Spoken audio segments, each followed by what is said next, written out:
Good morning students. आज हम आरोह कक्षा 11 की हिंदी की पुस्तक आरोह के पद्य भाग का प्रथम पाठ कबीर दास जी के बारे में पढ़ने जा रहे हैं। कबीर दास जी के दोहे पढ़ने जा रहे हैं। उससे पहले हम कबीर दास जी के जीवन परिचय के बारे में पढ़ेंगे। कबीर कबीर शब्द का अर्थ होता है महान, श्रेष्ठ।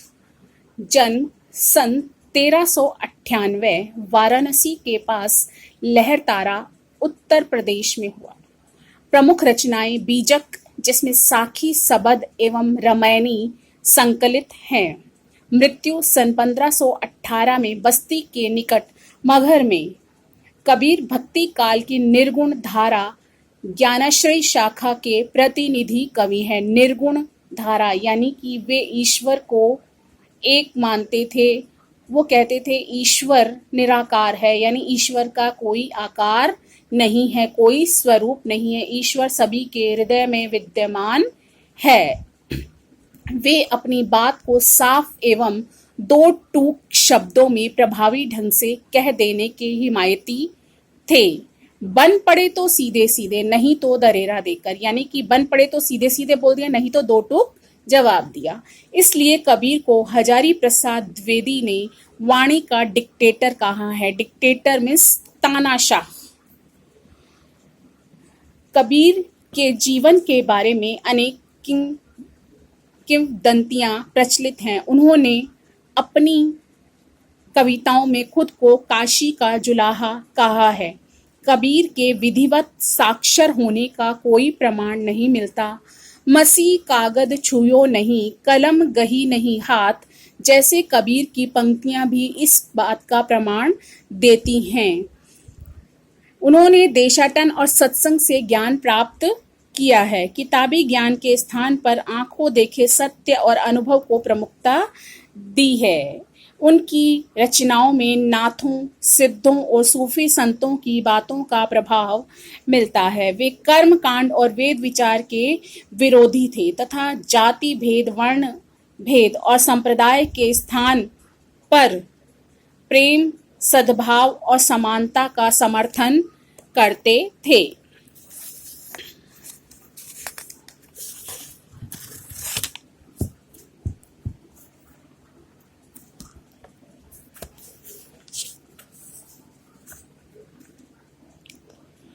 यहाँ प्रस्तुत पहले पद में कबीर ने परमात्मा को सृष्टि के कण कण में देखा है, ज्योति रूप में स्वीकारा है तथा उसकी व्याप्ति चराचर संसार में दिखाई है। व्याप्ति मतलब कि वे पूरे चराचर मतलब संपूर्ण संसार में ईश्वर विद्यमान है।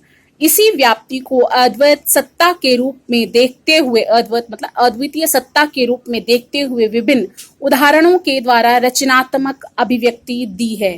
दूसरे पद में कबीर ने बाह्य आडंबरों से मतलब है बाहरी आडंबर, दिखावा करना, माथे पर तिलक लगाना, माला पहनना, माला जपना, गेरुए रंग के वस्त्र धारण करना, ये सब क्या है, दिखावा, इस पर प्रहार किया है। साथ ही यह भी बताया है कि अधिकांश लोग अपने भीतर की ताकत को न पहचान कर अनजाने में अवास्तविक संसार से रिश्ता बना बैठते हैं और वास्तविक संसार से बेखबर रहते हैं। कबीर के दोनों पद जयदेव सिंह और वासुदेव सिंह द्वारा संकलित संपादित कबीर वांग्मय खंड 2 सबद से लिए गए हैं।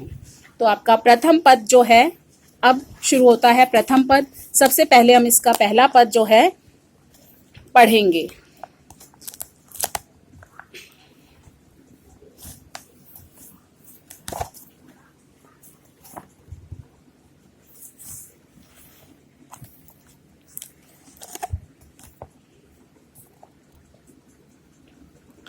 हम तो एक एक करी जाना, दोई कहे तीनही कऊ, दो जग जिन नाहिन पहचाना। एक पवन एक ही पानी, एक ही ज्योति समाना, एक ही खाक गड़े सब भांडे, एक ही कोहरा साना। जैसे बाढ़ी काष्ठ की काटे, अग्नि न काटे कोई, सब घटी अंतरि तू ही व्यापक धर स्वरूप सोई।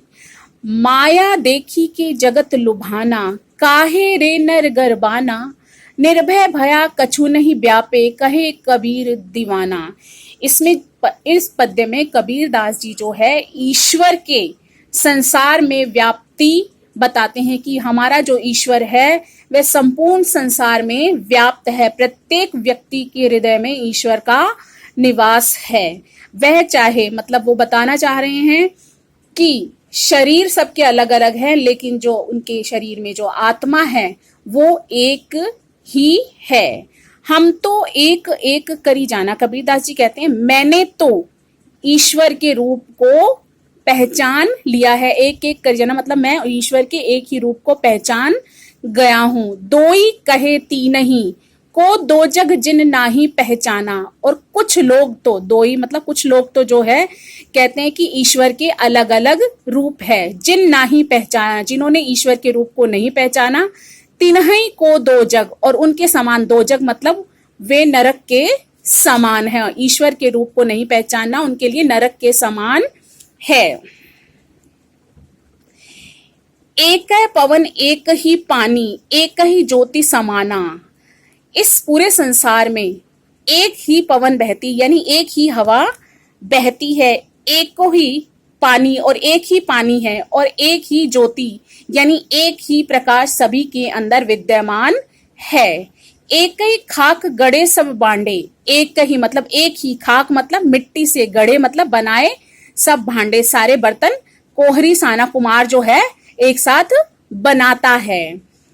लेकिन उनके आकार प्रकार जो हैं अलग अलग होते हैं। ठीक उसी प्रकार ईश्वर के बनाए हुए प्राणी सब ऊपर से दिखाई देने में अलग अलग हैं, किंतु उनके भीतर जो आत्मा है वो एक ही है। जैसे बाढ़ी, जैसे मतलब जिस प्रकार, बाढ़ी मतलब बढ़ई, काष्ट मतलब लकड़ी को काट सकता है, जिस प्रकार जो बढ़ई है वो लकड़ी को काट सकता है। अग्नि न काटे कोई, लेकिन उसके भीतर, उस लकड़ी के भीतर जो अग्नि समाहित है उसे नहीं काट सकता। सब घटी अंतर तू ही व्यापक, धरे स्वरूप सोई। यानी कबीरदास जी कह रहे हैं कि सभी, सब घटी मतलब सभी के हृदय में, अंतर में तू ही मतलब ईश्वर व्यापक समाया हुआ है। धरे स्वरूप कोई, भले ही उसका स्वरूप कोई भी हो। माया देखी के जगत लुभाना, काहे रे नर गरबाना। कबीरदास जी कहते हैं यह जो संसार है यह मोह माया के जाल में फंसा हुआ है। इस संसार को जो है ये माया लुभाती है। काहे रे नर गरबाना, इसके लिए मनुष्य क्यों तुम गर्व करते हो। गरबाना मतलब गर्व करना, इसलिए किस बात का तुम्हें इस पर गर्व करना। निर्भय भया कछु नहीं व्यापे, जब मनुष्य निर्भय हो जाता है तब उसे कुछ भी नहीं सताता। यानी कि जब मनुष्य जो है निर्भय हो जाता है तब उसे कुछ भी नहीं व्यापे मतलब सताता है, डर नहीं सताता है। कहे कबीर दीवाना, और कबीर जो है अब ईश्वर का दीवाना हो गया है, यानी वह ईश्वर का प्रेमी हो गया है। प्रस्तुत दोहे में जो है कबीरदास जी ने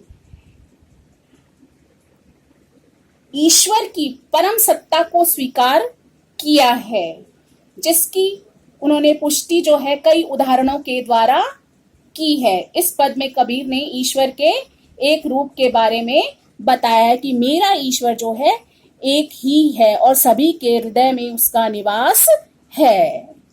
अब अगले वीडियो में हम दूसरा पद पढ़ेंगे।